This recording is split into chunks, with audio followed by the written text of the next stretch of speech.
سلام بابا، خوبی؟ خوبی عزیزم؟ آره خوبم، تو خوبی؟ چه خبر بابا؟ سلامتی، تو چه خبر؟ دورت بگردم بابا. حالا میگه آبدید کجاست؟ همینجا.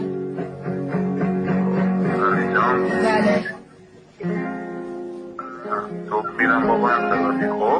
خب بابا برای چی؟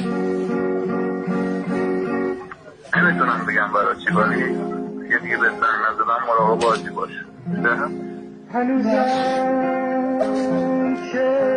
برو بده که پسرم برو بشه سنگ که بزن کنی.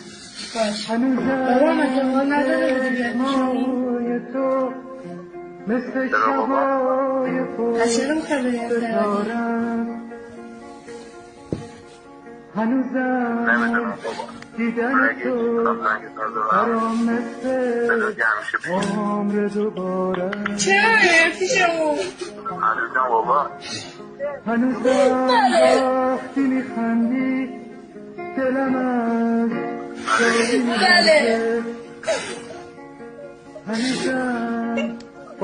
چی دارم داری؟ چرا؟ الو؟ آنها صدامو داری؟ آره دارم. سلام. خوبه بابا؟ دورت بگردم. مراقب خودتون باشید بابا. چرا؟ شاید دیگه نتونم زنگ بزنم. برای چی؟